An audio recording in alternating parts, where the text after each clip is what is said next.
Hierarchical inheritance आया ही क्यों, और सिंगल और मल्टी लेवल से क्या प्रॉब्लम सॉल्व नहीं हो पा रही थी, चलो इसी एंगल से समझते हैं। तो सोचो कंपनी में एम्प्लॉयज हैं, ठीक है, कंपनी में एम्प्लॉय होंगे, और किस टाइप के एम्प्लॉयज होंगे, डेवलपर हो सकता है, टेस्टर हो सकता है, मैनेजर हो सकता है, एचआर भी हो सकती है। और सब में ना एक कॉमन चीज होगी, मतलब सारे लॉग इन करेंगे, सारे लॉग आउट कर सकते हैं, सारे टेंट सबके पास अटेंडेंस होगी, सबके अटेंडेंस लगती होगी, सबके पास एम्प्लॉय आईडी होगी। तो क्वेश्चन ये है कि क्या हम ये सब तीन क्लासेस में बार बार लिखेंगे, मतलब डेवलपर के अलग क्लास में, टेस्टर के अलग क्लास में, मैनेजर के अलग क्लास में, सब कुछ बार बार लिखना पड़ेगा? नहीं ना, बार बार तो हम लिखेंगे नहीं, मतलब हम ये चीज बार बार तो लिखेंगे नहीं कि एक बार डेवलपर क्लास में हमने लिख लिया लॉगिन, फिर टेस्टर में भी सेम चीज लिखे, फिर मैनेजर में भी सेम चीज लिखे, नहीं ना। तो कोड डुप्लीकेट हो रहा है। तो सिंगल इनहेरिटेंस क्या कर सकता था?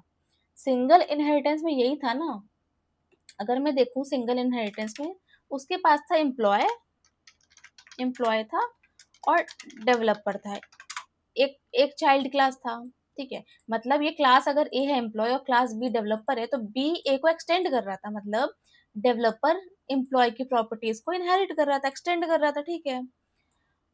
मतलब डेवलपर को एम्प्लॉय की सारी चीजें मिल गई थी, परफेक्ट। लेकिन कंपनी में सिर्फ डेवलपर थोड़ी है, कंपनी में तो टेस्टर भी है ना, मैनेजर भी है, एचआर भी है। तो अगर सिंगल इनहेरिटेंस हम यूज करेंगे, तो बाकी सारे कहाँ गए, मैनेजर कहाँ जाएगा, एचआर कहाँ जाएगी, टेस्टर कहाँ जाएगा, और भी तो एम्प्लॉयज हैं। तो ये था सिंगल इनहेरिटेंस। मल्टी लेवल क्या कर सकता था? देखो मल्टी लेवल में हमने देखा था कि एम्प्लॉय था, डेवलपर था, फिर क्या था, सीनियर डेवलपर था, ठीक है, सीनियर डेवलपर था। ये क्या हो रहा था, ये चेन बना रहा था डेवलपर, ये क्या कर रहा था, चेन बना रहा था। अब क्या टेस्टर डेवलपर का टाइप है? अगर मैं लिख दूं ऐसे, अगर मैं मल्टी लेवल यूज करना चाहूँ, तो क्या टेस्टर डेवलपर का टाइप है? नहीं ना। क्या मैं अगर मैं मैनेजर लिख दूं यहाँ पे, तो क्या मैनेजर हमारा टेस्टर का टाइप है? नहीं है। अगर तुम ऐसे लिखो, employee developer then tester then manager, तो गलत हो गया ना, लॉजिकली लॉजिकली भी गलत ही लग रहा है, ठीक है। तो इसका मतलब क्या हो रहा है कि टेस्टर डेवलपर है, मतलब चेन में क्या हो रहा है, ये चेन में क्या हो रहा है, ये अगर ए है, ये बी है, ये सी है, तो सी बी को एक्सटेंड कर रहा है, बी ए को एक्सटेंड कर रहा है, ऐसी चीजें चलती है, चेन होती है। मतलब लास्ट में क्या हो जाएगा, सीनियर डेवलपर एम्प्लॉय को भी इनहेरिट कर सकता है, ठीक है, लेकिन चेन चलती है, एक दूसरे को एक्सटेंड कर रहे हैं सीरीज में, चेन में। तो लॉजिकली तो गलत है ना, मैनेजर डेवलपर है, मैनेजर टेस्टर है, नहीं ना, अलग है, सारे अलग है, इनका कोई आपस में रिलेशन ही नहीं है, ये सारे एम्प्लॉय हैं, बट इनका आपस में कोई रिलेशन नहीं है डेवलपर टेस्टर मैनेजर का। तो यही जगह पे ना हायरार्किकल इनहेरिटेंस आता है। सिचुएशन क्या है हमारे पास, है तो तीनों एम्प्लॉय, बट तीनों अलग है, तीनों अलग रोल्स में है। तो स्ट्रक्चर कैसा होना चाहिए, एम्प्लॉय है, एम्प्लॉय के पास डेवलपर है, ठीक है, एक तो ये स्ट्रक्चर हो गया। मैं डायग्राम कैसे दिखाऊं, चलो एम्प्लॉय का ऐसे बना देते हैं, एम्प्लॉय के पास टेस्टर हो जाएगा, और एक ऐसे बना लेते हैं, हाँ ऐसे, एम्प्लॉय के पास क्या हो जाएगा, मैनेजर हो जाएगा। तो तीनों, ठीक है, तीनों हैं तो एम्प्लॉय, एम्प्लॉय है, डेवलपर भी एम्प्लॉय है, टेस्टर भी एम्प्लॉय है, मैनेजर भी एम्प्लॉय है, ये लॉजिकली भी सही है, ठीक है। तो हायरार्किकल की अगर डेफिनेशन देखो तो क्या है कि जब एक पेरेंट क्लास से मल्टीपल चाइल्ड क्लास इनहेरिट करती है, मतलब एक पेरेंट क्लास है जो कि एम्प्लॉय है, और ये मल्टीपल चाइल्ड क्लासेस है, डेवलपर टेस्टर मैनेजर, तीनों मल्टीपल चाइल्ड क्लास है ना तीनों, ये पेरेंट क्लास से इनहेरिट कर रही है, आपस में कोई रिलेशन नहीं है इनका, ये पेरेंट क्लास से ही इनहेरिट कर रही है। तो उसी को कहते हैं हायरार्किकल इनहेरिटेंस, ठीक है, समझ गया। तो इसका फायदा क्या है? तो सबसे बड़ा फायदा क्या है कि कोड रीयूज हो जाएगा, मतलब पेरेंट क्लास में कॉमन चीजें लिख दी, और उसे हम हर एक तीनों रोल्स के लिए अलग अलग यूज कर सकते हैं। तो मतलब वैसे बहुत सारी क्लासेस बनती हैं जिन्हें हमें कॉमन चीजें चाहिए, सबका अपना रोल होगा, और उनका ना आपस में कोई रिलेशन नहीं होगा, ये चीज मेन है। तो पेरेंट में कॉमन चीजें लिख देते हैं, चलो कर लेते हैं, पेरेंट में कॉमन चीजें करते हैं, मान लो क्लास एम्प्लॉय है, ठीक है, अब मैंने कॉमन चीज क्या होगी, लॉगिन कर रहा है, लॉगिन किया, ठीक है, प्रिंट कर दिया लॉगिन,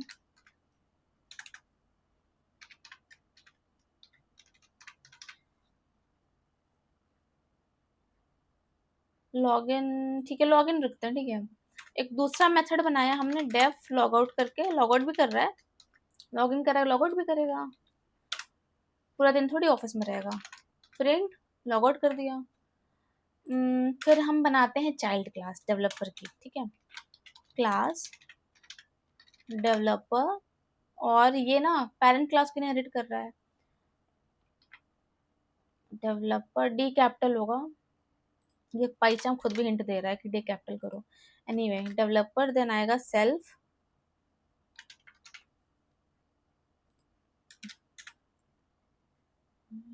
एक सेकेंड बस, ठीक है।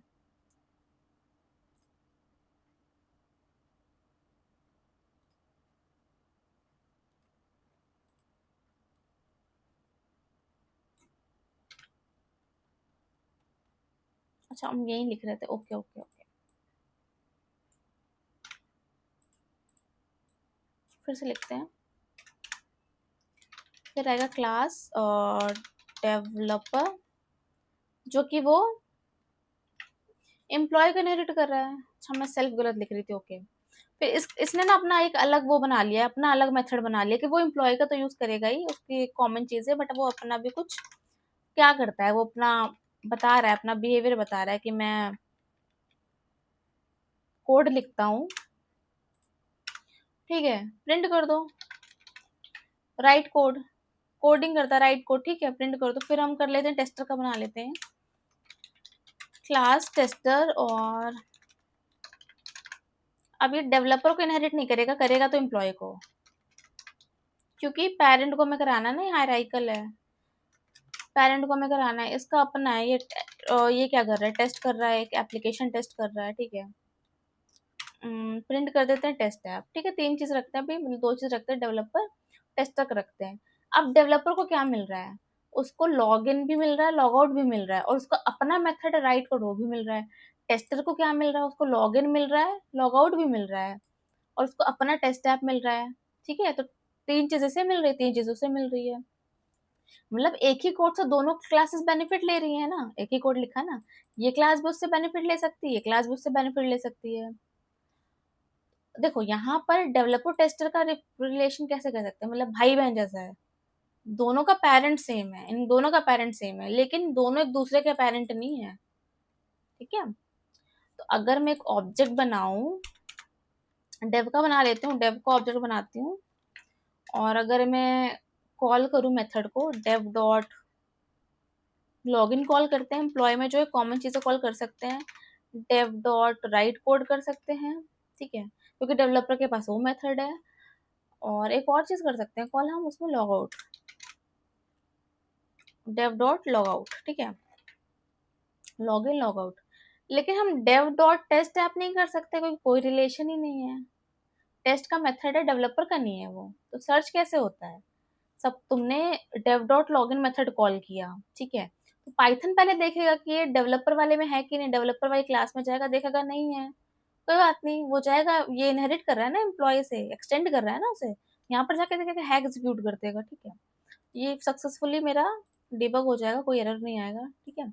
Log in log out right code execute हो गया मेरा, log in log out right code, यही था। अगर मैं, चलो एक बार टेस्ट ऐप भी करके दिख देते हैं, डेव डॉट टेस्ट ऐप, यही था ना, एरर आएगा, ये नहीं करेगा प्रिंट, देखो developer object has no attribute test app, that means कि इन दोनों का कोई रिलेशन नहीं है, ठीक है, समझ गए, ये हटा ही देते हैं। तो आई होप आप समझ गए होंगे कि हायरार्किकल इनहेरिटेंस क्या होता है, मतलब हायरार्किकल इनहेरिटेंस इसलिए इंट्रोड्यूस किया गया था क्योंकि रियल वर्ल्ड में क्लासेस की, मतलब जो क्लासेस है, बहुत सारी क्लासेस होती हैं, और उनके ना एक ही पेरेंट की प्रॉपर्टी शेयर करती है, मतलब बहुत सारी क्लासेस, जैसे इसमें टेस्टर डेवलपर है, और ये एक ही पेरेंट की प्रॉपर्टी शेयर कर रही थी, लेकिन उनका आपस में कोई रिलेशन नहीं था, जैसे डेवलपर टेस्टर, इनका आपस में कोई रिलेशन नहीं था, ठीक है। तो यही था, और फिर मिलते हैं अगली वीडियो के साथ, जिसमें हम मल्टीपल इनहेरिटेंस करेंगे, और आई थिंक हाइब्रिड इनहेरिटेंस करेंगे। सो हमारा इनहेरिटेंस का वीडियो कंप्लीट हो जाएगा। चलो मिलते हैं कल, बाय बाय।